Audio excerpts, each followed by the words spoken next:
Do you believe you are obeying God just because you give 10% of your salary every month? What if I told you that the true biblical tithe has nothing to do with what most churches teach? Hold on. Don't stop here. The truth is, there are secrets hidden in the scriptures that have been ignored for centuries. And this may be affecting your spiritual, financial, and emotional life more than you imagine. It's not about giving more or stopping giving. It's much deeper than that. What most call faith may just be disguised fear, and what many preach as obedience may be manipulation covered in verses. Are you ready to question what you've taught as absolute? Prepare yourself, because what you are about to hear may shake those who grew up believing that without the tithe, God will curse you. But what if that statement was never meant for you, a Christian of the New Covenant? Stay until the end. This video may destroy a key that religion has hidden from you your whole life. But first, do you want to discover more about the mysteries and curiosities of the Bible? Subscribe to our channel now and activate the bell so you don't miss any content. Abraham made no demands when he separated part of what he had and gave it to Melchizedek. He wasn't being coerced, nor was he trying to bargain for victories. It was pure gratitude, born from a heart that recognized the true owner of everything. There, in that silent and powerful scene, there was more than an offering. There was revelation. What moved the patriarch was not fear nor calculation, but the certainty that heaven had manifested itself in his victory. The delivery was a response, not a bargaining chip. The curious thing is that this happened even before the law existed, which disproves the idea that the tithe was born as a principle. It was a spontaneous, almost poetic gesture, which said, "You are worthy." No sign, pulpit, or doctrine, just living faith. In Genesis, everything starts with relationship, not obligations. Abraham, a man of faith, acted by innovation, not by tradition. And that's where many get lost today, trading intimacy for liturgy, presence for performance, heart for percentage. What if we stop for a second to realize that the first tithe in the Bible was not collected? There was no system, temple, much less threat. There was perception, and where there is perception of glory, there is a generous response. Abraham's gesture resonates to this day as a hidden spiritual key. He did not expect an immediate return, nor a promise of financial multiplication. The greatest wealth has already been delivered, divine favor. The rest was just a consequence. The church often teaches the tithe as an inflexible commandment, but has forgotten its relational origin. The generous heart comes before the value donated. Whoever understands this changes the way they see God, and no longer as a debt collector. But who is this Melchizedek, who appears out of nowhere and with no explanation? Well, there's something there that has been hidden by generations. And the next chapter of this story, guarded under veils of religiosity, changes everything we think about the tithe as law. When the law was established by Moses, the tithe ceased to be just an expression of gratitude and took on a practical function. It was the foundation of a social and spiritual structure, a way to ensure justice in a nation that God was forming from scratch. Unlike what many think, there was not just one type of tithe. There were at least three: the Levitical tithe, the festival tithe, and the tithe for the poor. Yes, God remembered joy, we celebrated, and we cared for the needy, all embedded in the delivery. The Levites, for example, had no inheritance of land and depended on tithes to live. It was not luxury, it was sustenance. God himself had separated an entire tribe for the service of the tabernacle, and the people should maintain them with honor and conscience. And the most interesting thing, every 3 years the tithe went directly to the poor, orphans, and widows. This reveals a God who has always had an attentive eye for the vulnerable. The tithe was not just vertical, it had a profound horizontal impact. In today's days, little is said about this community aspect of the tithe. It seems that everything has been limited to a spiritual math between you and heaven. But in the Torah, the tithe was the understanding of a divine ecosystem of justice and communion. In Deuteronomy, God not only orders the delivery, but also teaches to celebrate with what was separated. Just imagine, a part of the tithe was used in religious festivals, such as Passover and tabernacles. There was purpose, but there was also pleasure. It is here that we realize that the biblical tithe was not a burden, but a system of redistribution guided by celestial principles. The problem is when this system is emptied of its original values and used only as an institutional charge. But Hannah, what went when the people started to follow this system? What did God do? What did He say? Because the way He responded reveals something much deeper about His heart and about what was really at stake beyond the delivered value. When the people stopped delivering the tithe, God did not confront them only for the value, but for what this revealed about their hearts. In Malachi, the criticism is not financial, it is spiritual. It was the absence of covenant, not calculation. God never needed coins, but always sought integrity. The neglect of the tithe was just a symptom of the people's coldness. It was as if the altar was full, but their hearts were empty. The divine logic is clear. When there is justice, there is provision. When there is compassion, there is harvest. The tithe was not an accounting survey. It was a reflection of how each one saw the next, saw themselves, and saw God. Do you realize that God links the tithe to justice? It is because for Him, the economy of heaven never boils down to numbers. If the needy suffer while the temple prospers, something is out of order. In the Old Testament, the tithe was like a spiritual table. It measured the degree of commitment to justice and mercy. God observed more the motive of the delivery than the amount itself. Unfortunately, many modern exercises have lost this spiritual weight. They have made the tithe an automatic, mechanical charge and disconnected from the divine essence. They forgot that God's mathematics begins with the heart. The people of Israel fell into injustice not for giving little, but for giving without compassion, without truth. The delivery became a performance, and God is not pleased with enactments. He seeks, He does not seem pious. But what happened when religious leaders used the tithe to exalt themselves? When they put rules on the shoulders of others but forgot about love and justice? The answer comes with force, in the very lips of Jesus. Jesus did not annul the tithe, but exposed its occurrence. He looked at the Pharisees and said, "You give the tithe even of mint, but neglect the most important, justice, mercy, and faith." It was not about leaves, it was about essence. What He denounced was the exchange of the soul for empty rituals. The leaders were proud of the exact deliveries, but oppressed the humble, despised the sick, and acted as if God were blind to those concerned.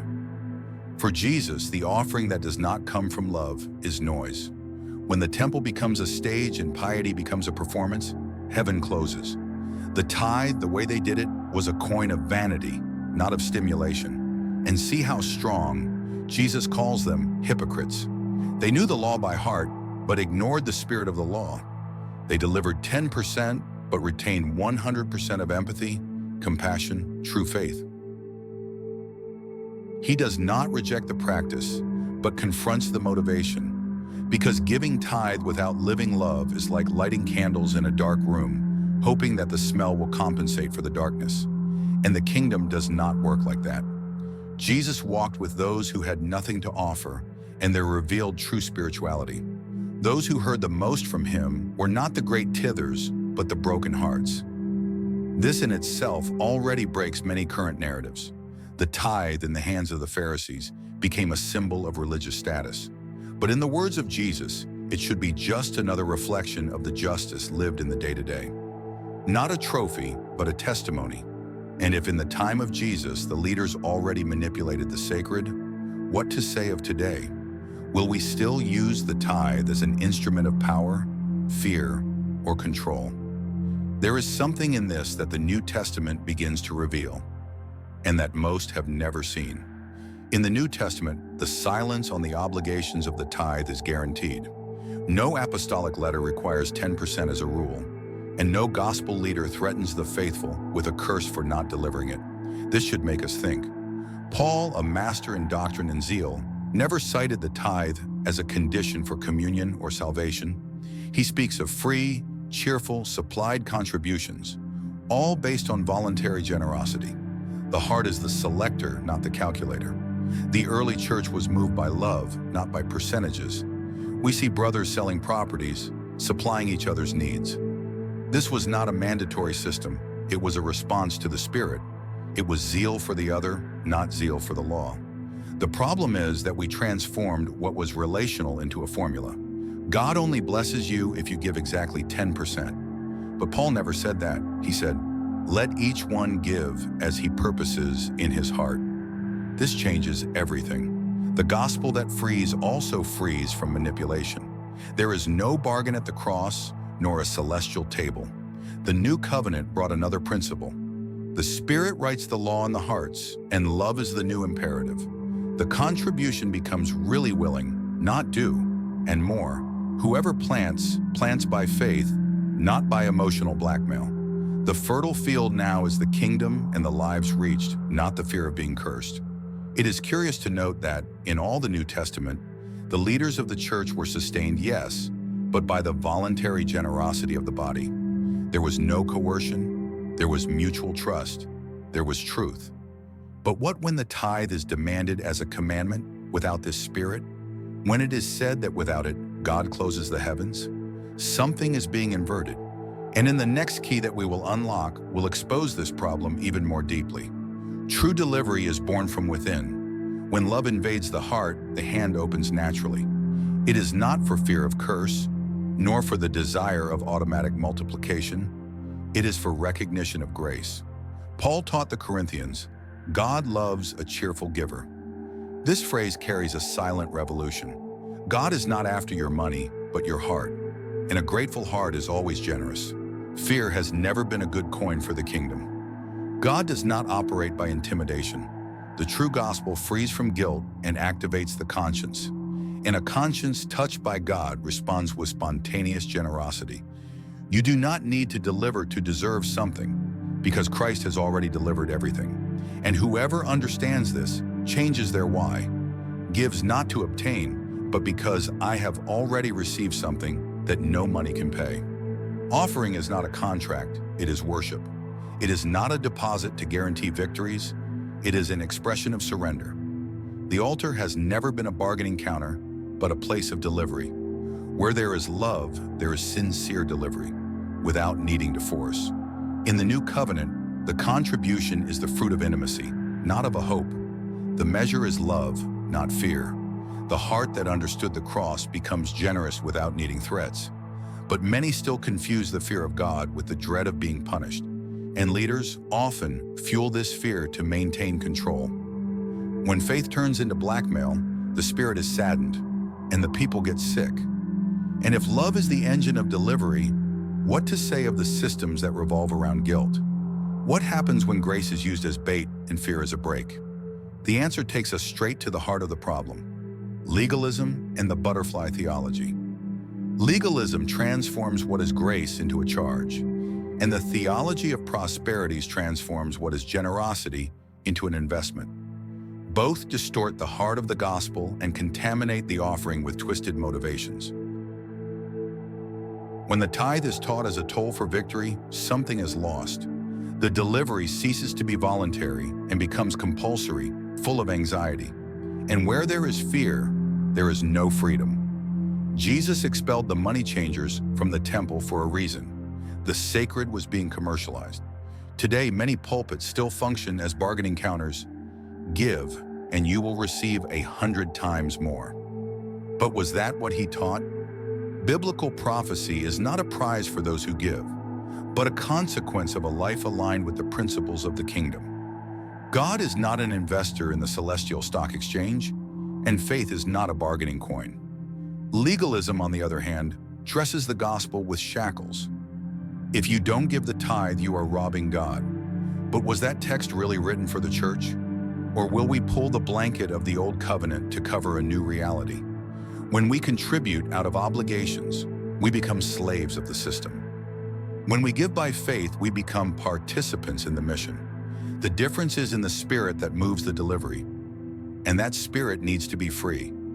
The problem with the theology of prophecies is not a wealth in itself, but a distorted motivation. Giving to receive was never the model of the kingdom. In the kingdom, we give because we have already made progress, and this changes everything. But then, how should this delivery be in the heart of the Christian? How to live a life of total delivery without falling into the traps of manipulation and without losing spiritual sensitivity? The answer is in the next and last revelation. The new covenant calls us to something much deeper than delivering a percentage. It is an entire life on the altar. Not only the pocket, but the time, the gifts, the dreams, the steps, everything consecrated. In Romans, Paul says, "Present your bodies as a living sacrifice." That is, a more precious offering is not material, it is existential. God wants the whole, not just the part we calculate based on the salary. The problem is not giving a little, it is living halfway. Many offer with money but retain forgiveness, service, obedience. True delivery is integral and is not limited to the envelopes. Jesus looked at a widow and saw more value in 2 coins than in the bags of the rich. Why? Because she gave with the heart, with everything she had. It was not about how much, but about how much it touched her. The logic of the kingdom is inverse. Whoever loses their life finds it. Whoever delivers everything receives what money cannot buy. True prosperity begins when we let go of control and trust totally. This invitation is radical. God is not only asking for the tithe, He is calling for a surrendered life. A life where generosity is just a reflection of living faith, real love, and practical obedience. The Christian does not live by percentages, they live by direction. They give when the Spirit touches, serves when they see the need, and walks lightly, because they know that everything they have and are belongs to the Father. But is the modern church teaching this? Are we forming disciples or spiritual consumers? Perhaps the big question is not, how much do you give, but who are you becoming? Thank you so much for watching this video and for joining us on this beautiful journey through the stories of the Bible. If you felt touched and inspired, subscribe to the channel to receive more content that deepens our faith and spirituality. Don't forget to leave a like, comment, and share this video with others who are also seeking divine inspiration. May God bless you.